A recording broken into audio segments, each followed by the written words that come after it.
It's over! It's over! The Blazers come from 23 down in one quarter to defeat the Mavericks and even the best of 7 series at 2 apiece. You've just seen history. Alors, bienvenue à tous. Aujourd'hui, second podcast de ma série The Legacy par The Natural Podcast. Alors, on reprend avec un deuxième joueur des années 2000, deuxième légende, entre guillemets, des années 2000.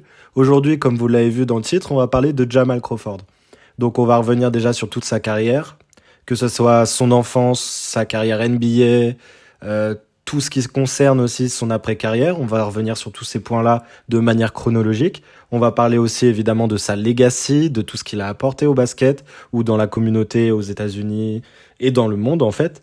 Donc je pense que j'ai tout dit. De toute façon, vous commencez à comprendre le thème de ces nouvelles émissions. Et on va commencer. On commence tout de suite. Allons-y.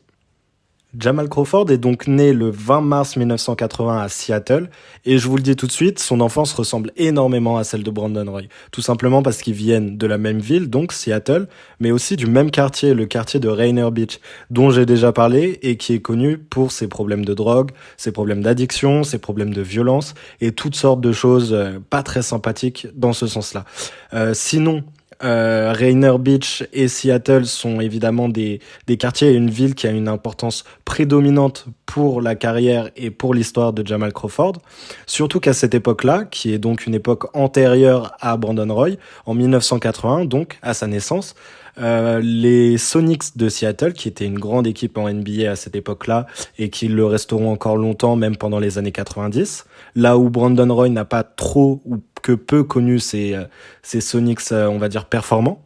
Eh bien, pendant ces années-là, Jamal Crawford est né et a grandi en connaissant, en fait, une équipe non seulement championne, mais une équipe qui, pendant les années 90, va dominer avec Gary Payton, Shawn Kemp, Detlef Schrempf. Tous ces joueurs-là vont dominer et vont devenir une des meilleures équipes de la NBA à cette époque-là, évidemment. Et ça va avoir une influence énorme donc sur Jamal Crawford, sur tous les jeunes finalement de cette ville-là.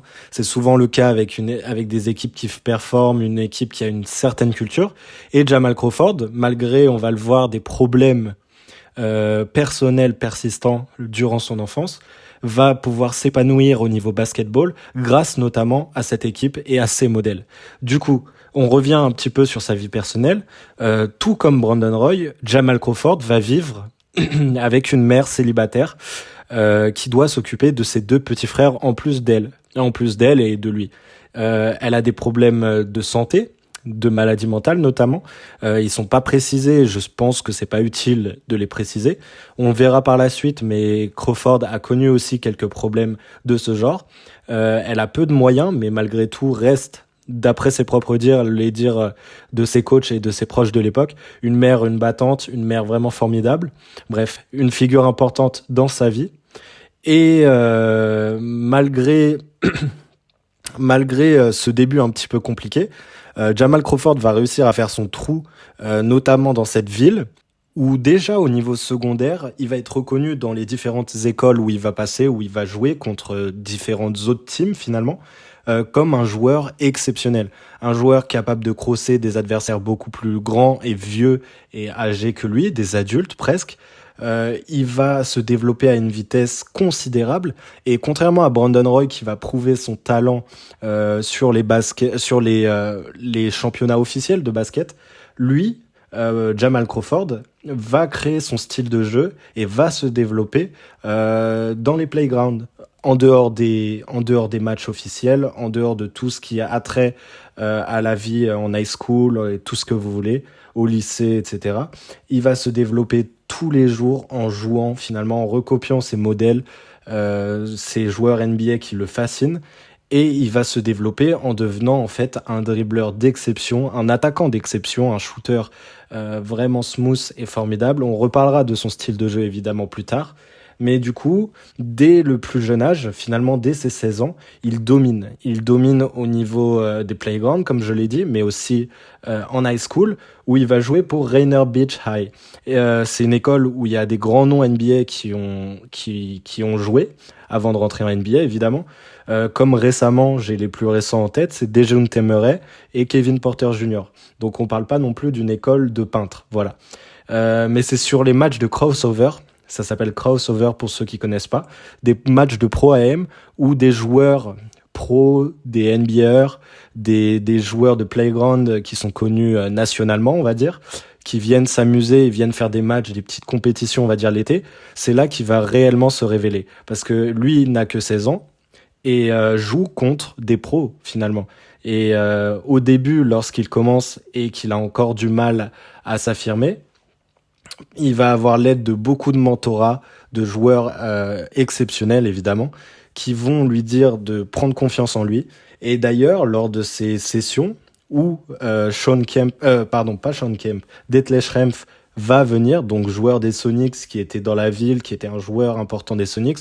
Je pense que c'est le 3e meilleur joueur, un joueur important des années 90, l'un des premiers Européens à réellement dominer en NBA, dans une époque où évidemment les Européens n'étaient pas plébiscités, ni vraiment, je sais pas comment le dire, mais ils étaient peu nombreux et c'était des role-players. Detlef Schrempf était l'un des meilleurs et finalement pas un role-player, hein, on parle d'un lieutenant à ce niveau-là. Eh bien c'est simple, Jamal Crawford, qui est encore du coup un adolescent, va le faire toucher le sol. Et un des assistants, un des staffs des Sonics, quand ce crossover a eu lieu, a tout simplement cru que Schrempf s'était tout simplement brisé la cheville, tellement la chute a été violente, tellement Crawford l'a mis sur ses fesses finalement, et il s'est précipité sur lui pour voir ce qu'il avait, et au final évidemment il n'avait rien, il était juste tombé, et c'est juste pour vous montrer à quel point que même très jeune, Crawford était un joueur exceptionnel, qui avait développé un bagage de handle, un bagage offensif assez impressionnant. Évidemment, à côté de ça, il va gagner de multiples titres dans sa région, va être considéré comme l'un des 10 meilleurs joueurs de sa région, de l'État de Washington, et même un des 10 meilleurs joueurs du pays.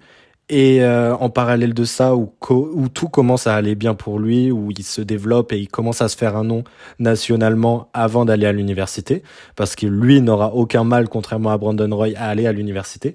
Quelque chose de très grave se passe dans sa vie en 1994, donc on revient un petit peu en arrière, où en 1994, son frère, et lui avait donc 14 ans, son frère va se faire tuer lors d'une fusillade. J'ai pas réussi à trouver, je suis désolé, les petits détails, on va dire, s'il participait activement à cette fusillade ou s'il a été une victime collatérale. C'était évidemment pas dans un but vicieux, c'était pour savoir si son frère était dans l'univers, on va dire, des armes, des gangs, etc., ou si c'était juste une victime. Mais ça va évidemment beaucoup affecter Jamal Crawford et sa mère, qui n'était déjà de toute façon pas très bien mentalement. Et ça va aussi, malheureusement et heureusement, lui forger un caractère à toute épreuve, qui va énormément l'aider en NBA, malgré une phase où évidemment il parle de dépression dans beaucoup d'articles, beaucoup de choses quand on lui pose la question. Et évidemment, il parle d'un mal-être profond qu'il a ressenti à ce moment-là et qu'il ressent peut-être encore toujours.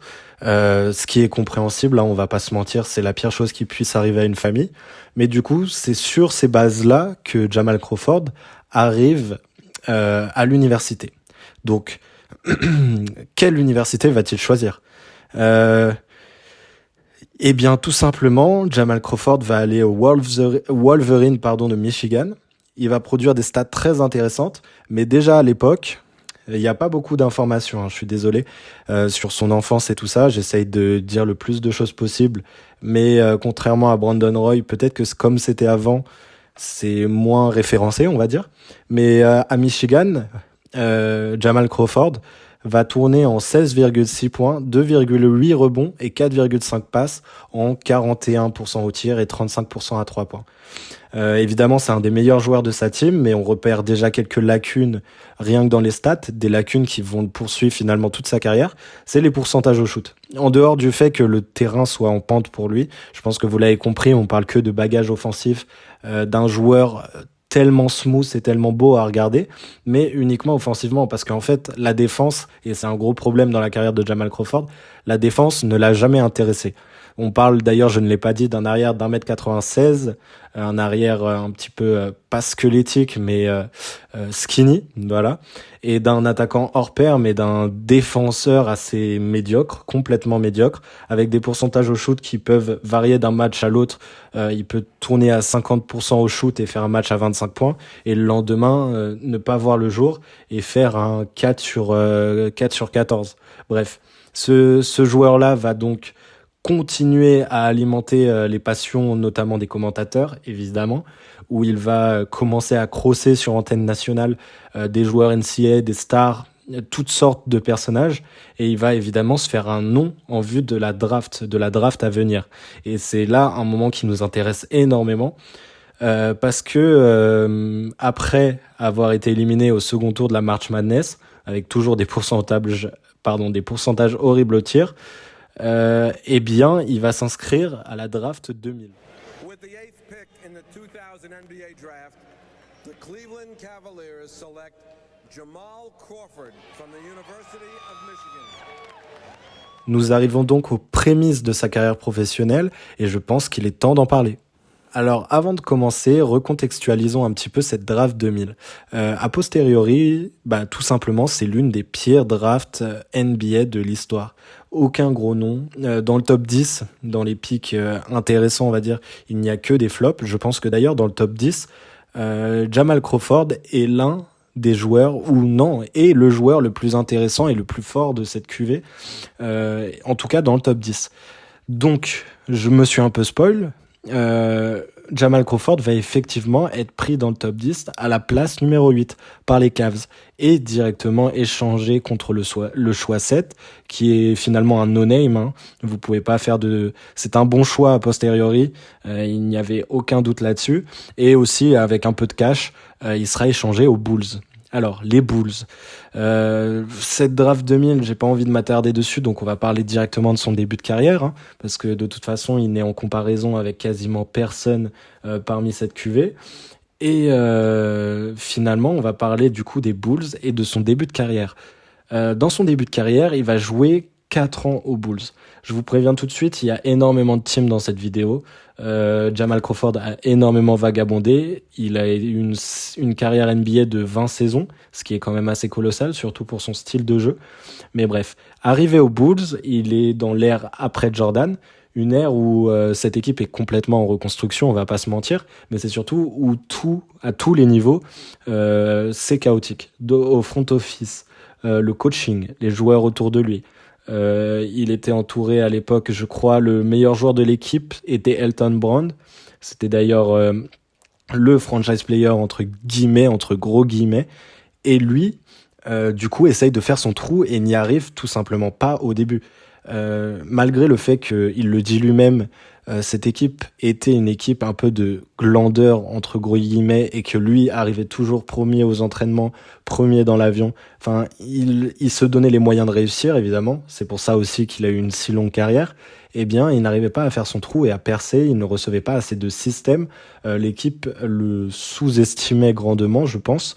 Et du coup, il a fait des saisons d'abord à 8 points. Jusqu'à monter, en fait, sa première vraie saison où on voit un minimum de potentiel, c'est finalement la dernière. Il a un arsenal complet offensivement, personne n'en doute. Il monte dès le début des flashs de scoring et surtout des flashs de handle assez incroyables. C'est d'ailleurs à cette période qu'il va recevoir son surnom, J Crossover. Bon, je pense qu'il n'y a pas besoin de l'expliquer, il est assez clair comme ça. C'est un joueur frisson par excellence. Il a brisé des centaines de chevilles déjà à l'époque. Et voilà, en fait, c'est tout simplement un joueur qui a mis du temps à s'imposer dans la NBA, comme beaucoup le font, évidemment. Et c'est lors de sa 4e saison, donc en 2003-2004, qu'il commence réellement à percer. Alors, il tourne autour des 17 points à l'époque avec 4 passes. On va dire que ça va être récurrent dans sa carrière, cette ligne de stats, toujours avec des pourcentages un peu cata, voilà. Et il aura quelques perfs énormes, notamment contre Toronto, c'est celle que je retiens en premier parce qu'en avril 2004, il plante 50 points. Il a aussi un des records en NBA les plus impressionnants, c'est qu'il a planté 50 points avec 4 équipes différentes. Et je crois d'ailleurs que c'est le seul à l'avoir fait dans l'histoire. Donc là, on est arrivé à la première équipe, les Bulls, et je vous parlerai en temps et en heure des 3 autres équipes avec qui il en a mis 50. Ce qui est quand même assez impressionnant, surtout que là, on parle pas d'une NBA ouverte et rapide dans les années dans les années 2020. Là, on parle d'une NBA où on marque que 80 points par match, soit 70 points par match, ce genre de stats. Et du coup, 50 points dans cette NBA-là, pour un jeune joueur qui a à l'époque 23 ans, c'est quand même très, très, très impressionnant. Et d'ailleurs, ça pose la question de qu'est-ce qu'il serait devenu s'il avait joué aujourd'hui à son plein niveau, à son plein potentiel.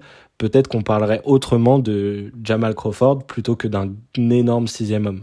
Bref, après le fait qu'il ait percé, du coup, aux Bulls pour sa dernière année, il est free agent. Et les Bulls décident tout simplement de ne pas le re-signer parce qu'en fait, il prendrait de la masse salariale et l'équipe veut faire des grosses signatures à la mi-saison. Et du coup, il arrive tout simplement à New York. Il est échangé à New York contre des pics et des joueurs. Voilà. À l'arrivée à New York, il y a déjà un duo d'extérieur qui commence à se faire un nom, qui s'est fait un nom. Mais je vous le dis direct, qui va être un énorme flop.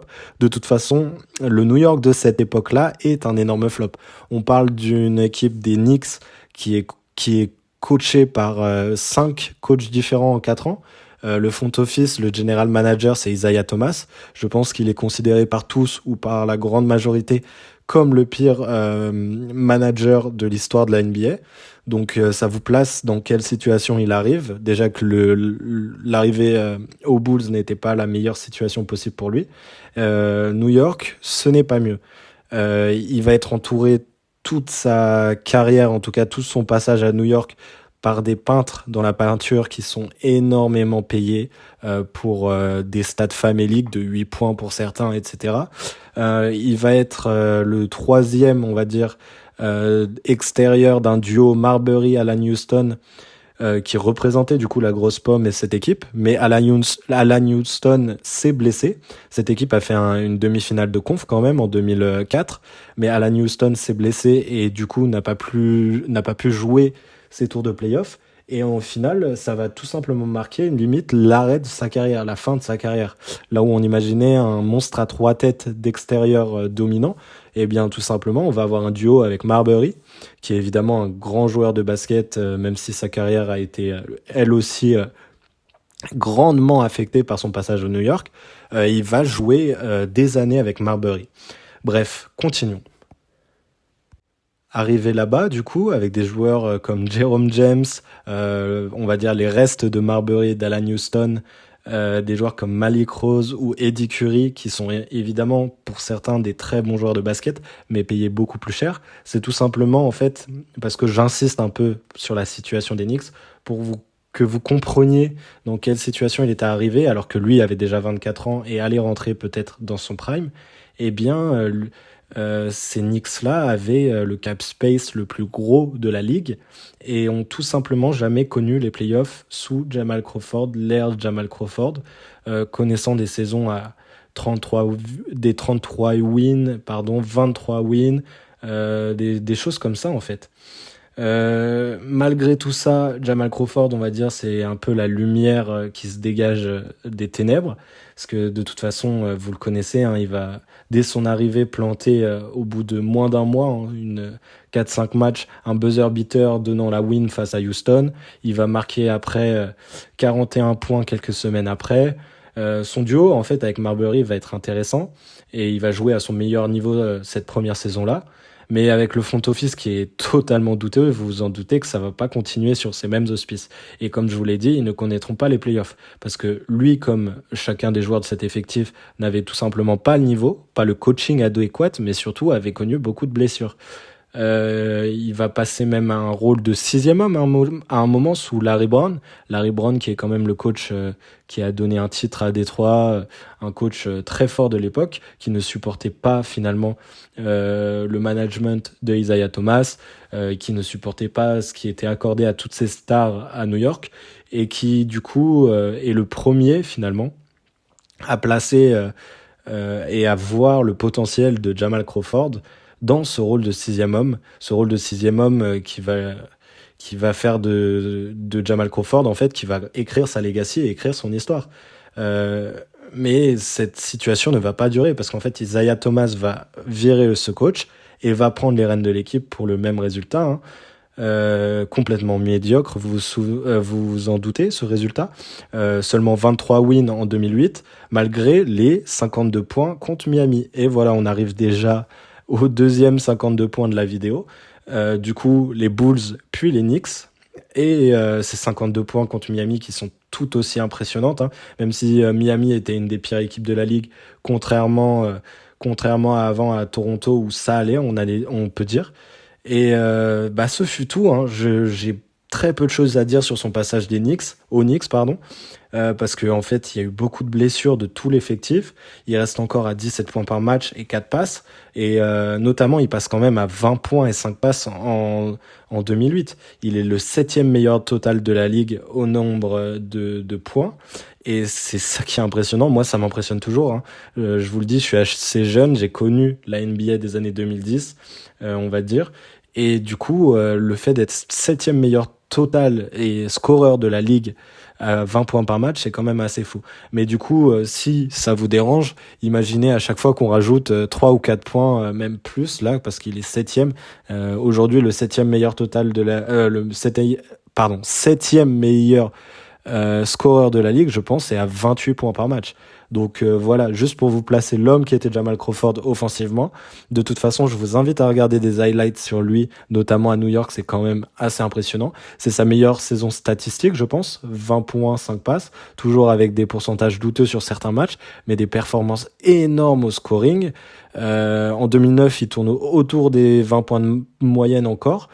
Et connaît performance sur performance dans une équipe qui ne fonctionne pas, où Jamal Crawford va l'avouer, Marbury viendra le voir en pleurant lorsqu'il apprendra qu'il s'est encore blessé et tout ça, parce qu'il commençait à gagner des matchs tout simplement.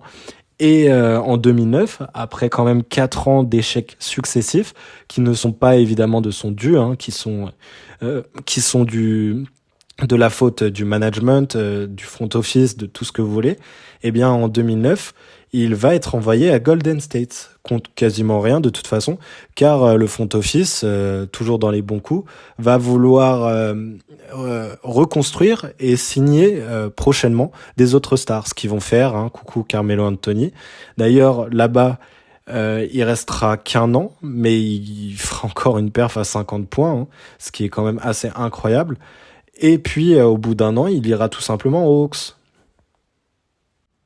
Il sera donc transféré aux Hawks, comme je viens de le dire, parce qu'en fait, la situation dans ces 3 dernières équipes n'était pas possible et n'était pas un environnement viable pour lui, où ce sera en fait la première équipe qui, du début à la fin, comprendra le rôle de Jamal Crawford. Ce sera une équipe des Hawks menée par Joe Johnson et là Al Horford, une équipe qui se fera pour ces 2 années là-bas 2e et 3e de conférence, donc une grosse équipe à cette époque-là des Hawks, une équipe bâtie peut-être pas pour un titre mais pour les playoffs. Et dans ce cas-là, eh bien derrière Mike Bibby, Jamal Crawford va prendre cette étiquette de 6e homme, cette étiquette qu'il ne lâchera plus et qui fera de lui en fait l'un des meilleurs 6e hommes de l'histoire, tout simplement. Parce qu'il va gagner son premier titre de 6e homme là-bas, à Atlanta, où il sera même le 2e meilleur scoreur de l'équipe derrière Joe Johnson et où il ira même au second tour des playoffs de la NBA. Et ce qui est incroyable, et j'en rigole parce que là, si je fais bien le calcul, on est dans les années 2010, du coup il doit avoir 29-30 ans.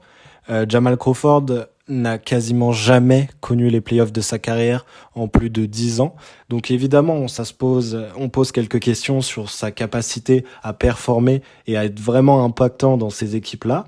parce qu'il a été au cœur de projets qui comptaient sur lui et il n'a finalement jamais réussi à les emmener très loin, pour ne pas dire qu'il ne les a emmenés nulle part finalement.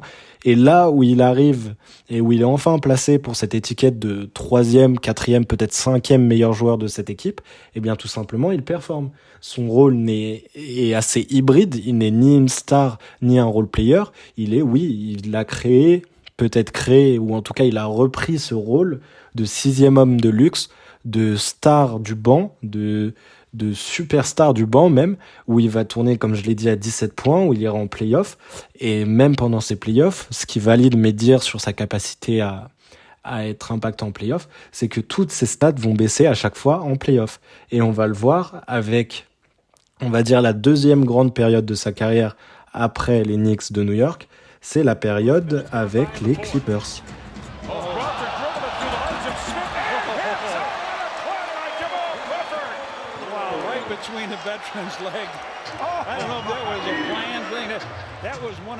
Alors allons-y, parlons-en. Et pour les plus attentifs ou ceux qui suivent un peu la carrière de Jamal Crawford, ou en tout cas qui la connaissent, vous allez vous dire que j'ai oublié son passage à Portland. Mais bon, il a fait 9 franchises dans sa carrière, en 20 ans de carrière. Le passage à Portland a duré plus de 60 matchs, je crois, une saison peut-être. Mais en tout cas, il n'est pas significatif, il n'a rien fait là-bas. Il sera de toute façon directement envoyé aux Clippers pour la saison, je crois, 2012-2013. Et tout simplement, il ne marquera zéro les mémoires des fans de Portland, malheureusement pour nous. Hein. Franchement, on a peut-être loupé quelque chose. Mais voilà, il n'a pas marqué l'histoire de notre franchise. Du coup, il arrive aux Clippers. Alors, parlons un peu des Clippers, parce que là, on arrive encore sur une situation bien particulière. Je dirais une situation entre les deux. On parle d'une équipe clairement taillée pour le titre, en tout cas moi je le pense, constituée de DeAndre Jordan en 3e option dans la peinture, alors un intérieur énorme, défensif, qui n'a zéro move offensif, mais qui avec l'aide de Chris Paul, du coup, 2e joueur, arrive à dunker énormément, voilà, très athlétique. Chris Paul, du coup, je pense qu'on n'a pas trop besoin de le présenter, l'un des meilleurs meneurs de ces 20 dernières années, tout simplement l'un des 2 leaders de cette équipe.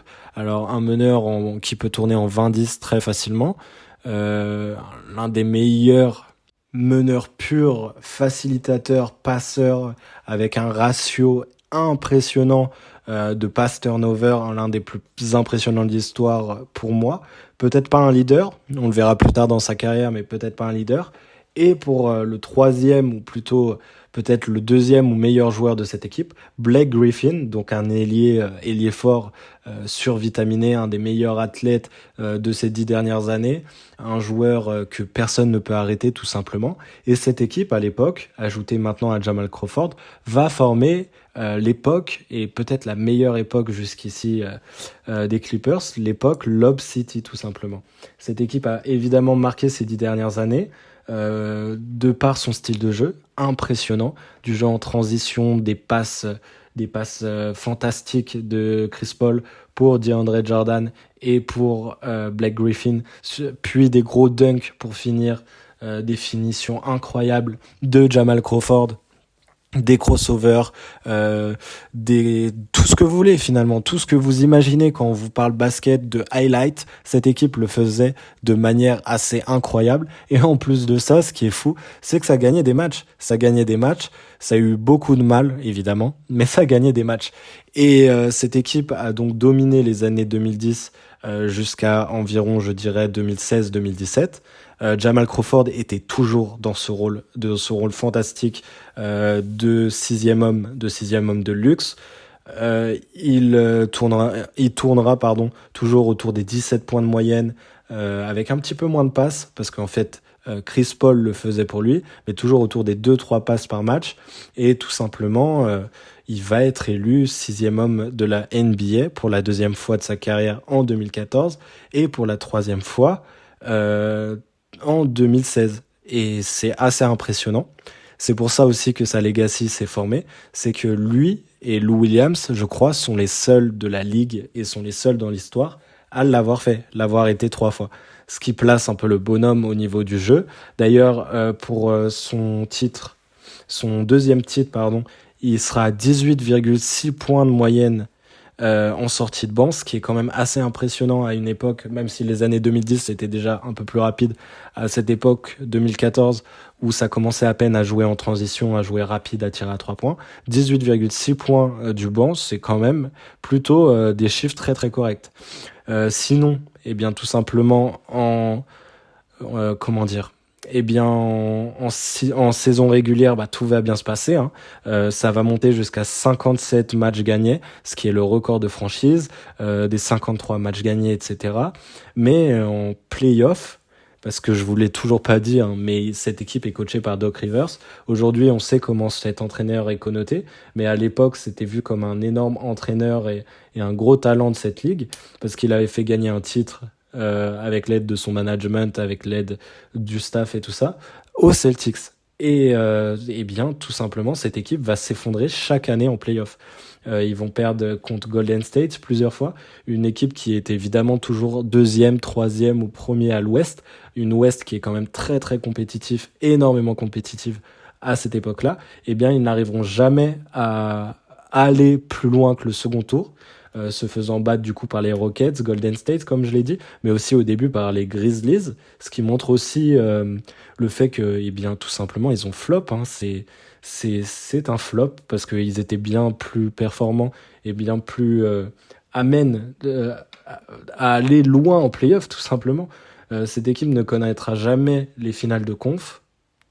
Et aujourd'hui, on la connaît bien sûr sous le nom de Lob City, mais pour nombre de fans et de connaisseurs en NBA, ça la renomme évidemment Chalk City, parce que c'est cette décennie-là qui aurait pu être marquée par un titre ou plusieurs titres des Clippers, qui, on le rappelle, est une équipe qui historiquement est l'une des pires de la ligue, qui n'a jamais connu avant il y a 2 ans de finale de conf dans leur existence, et qui pourtant existe depuis 52 ans. Une équipe considérée de perdants, surtout qu'elle est dans la même ville que les Lakers, qui est considérée comme l'une des 2 plus grandes franchises de l'histoire de la NBA, si ce n'est la plus grande. Eh bien, cette équipe n'a pas réussi à valider ce cap, elle n'a pas passé tout simplement ce cap d'être une grosse équipe et une équipe qui marque la décennie. En plus de ça, cette équipe a eu des problèmes en interne avec leur président et des histoires de racisme. Mais bref, là on s'écarte un petit peu du sujet.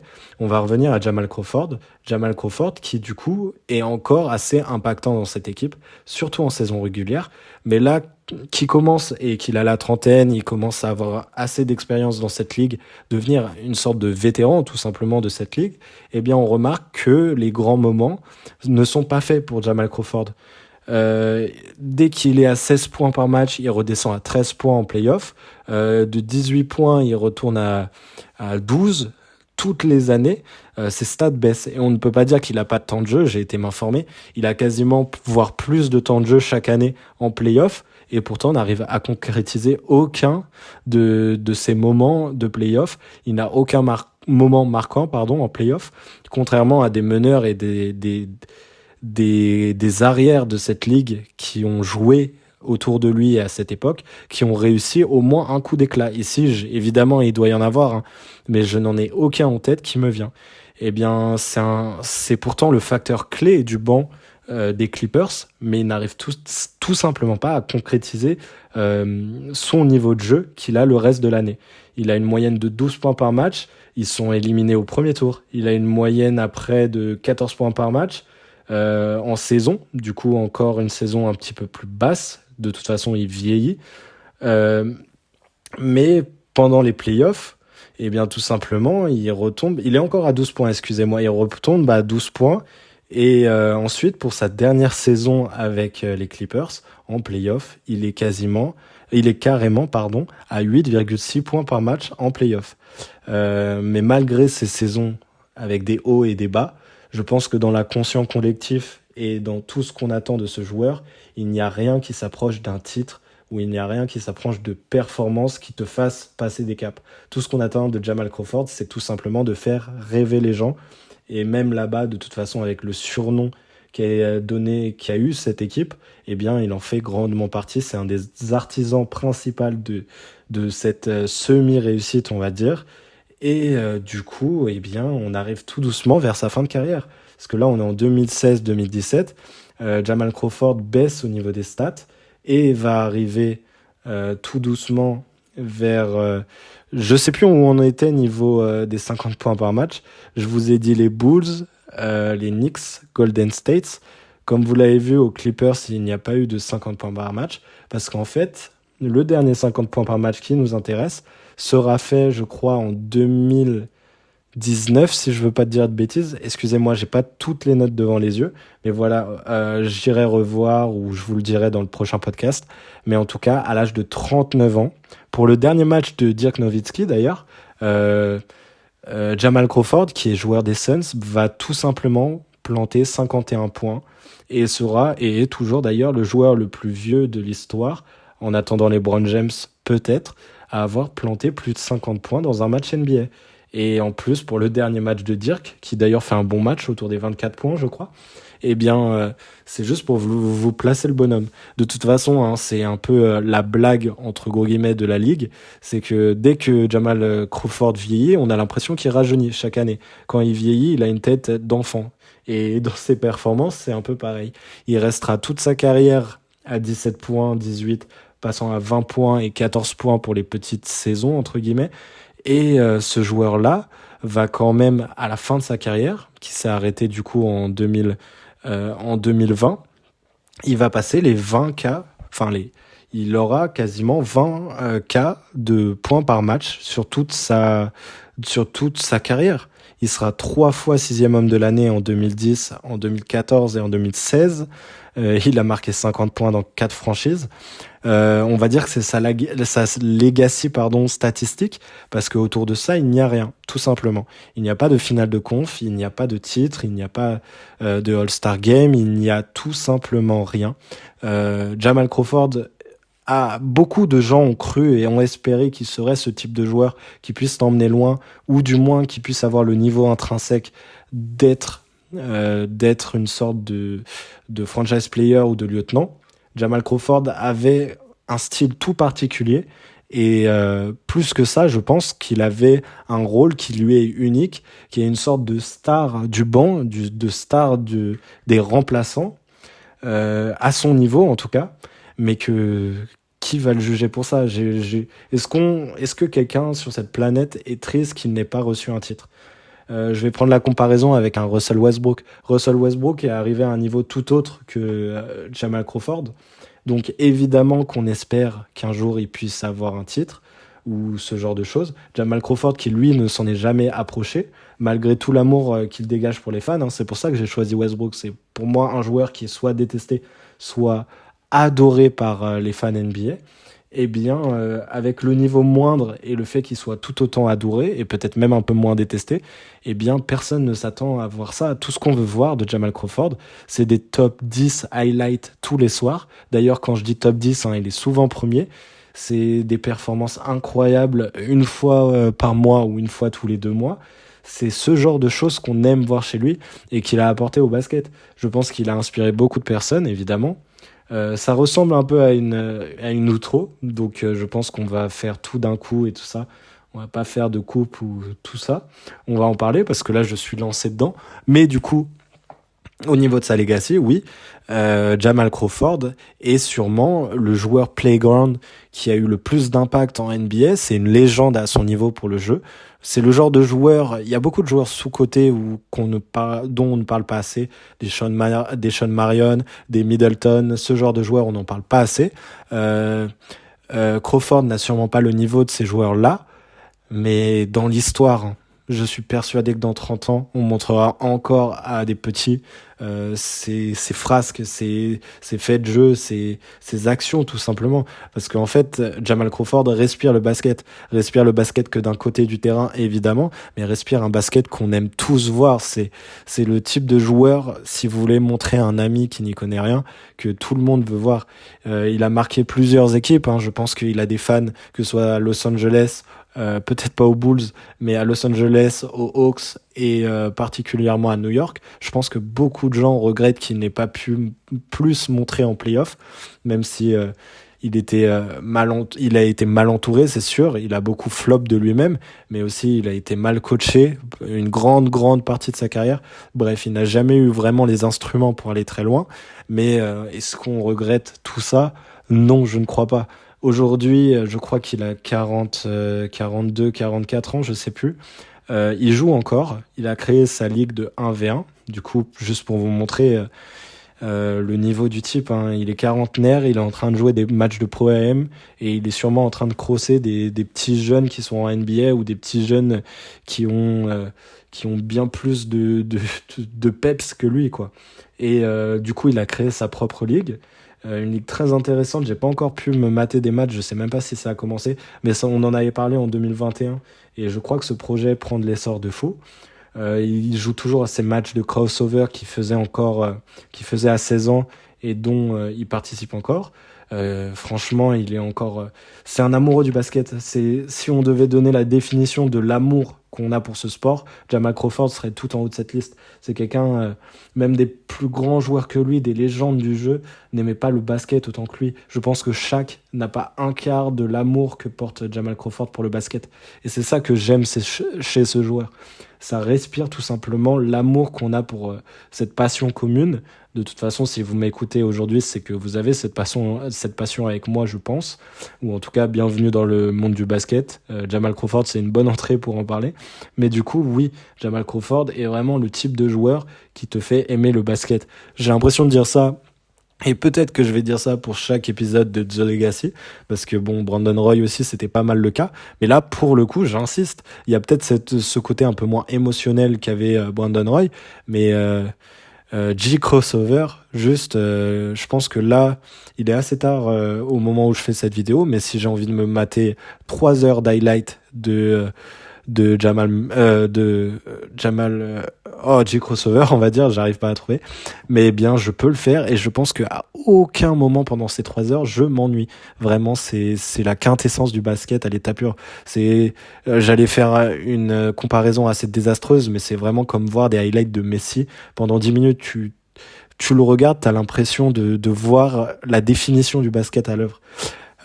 Et pour nuancer un petit peu, on va parler quand même, on va le dire, hein, du basket offensif bien sûr, et du basket si on coupe évidemment avec la highlight tous les loupés, parce que évidemment des 42% je crois en carrière ou des choses comme ça, c'est quand même pas très glorieux. Surtout que son style de jeu se basait quand même beaucoup sur le scoring.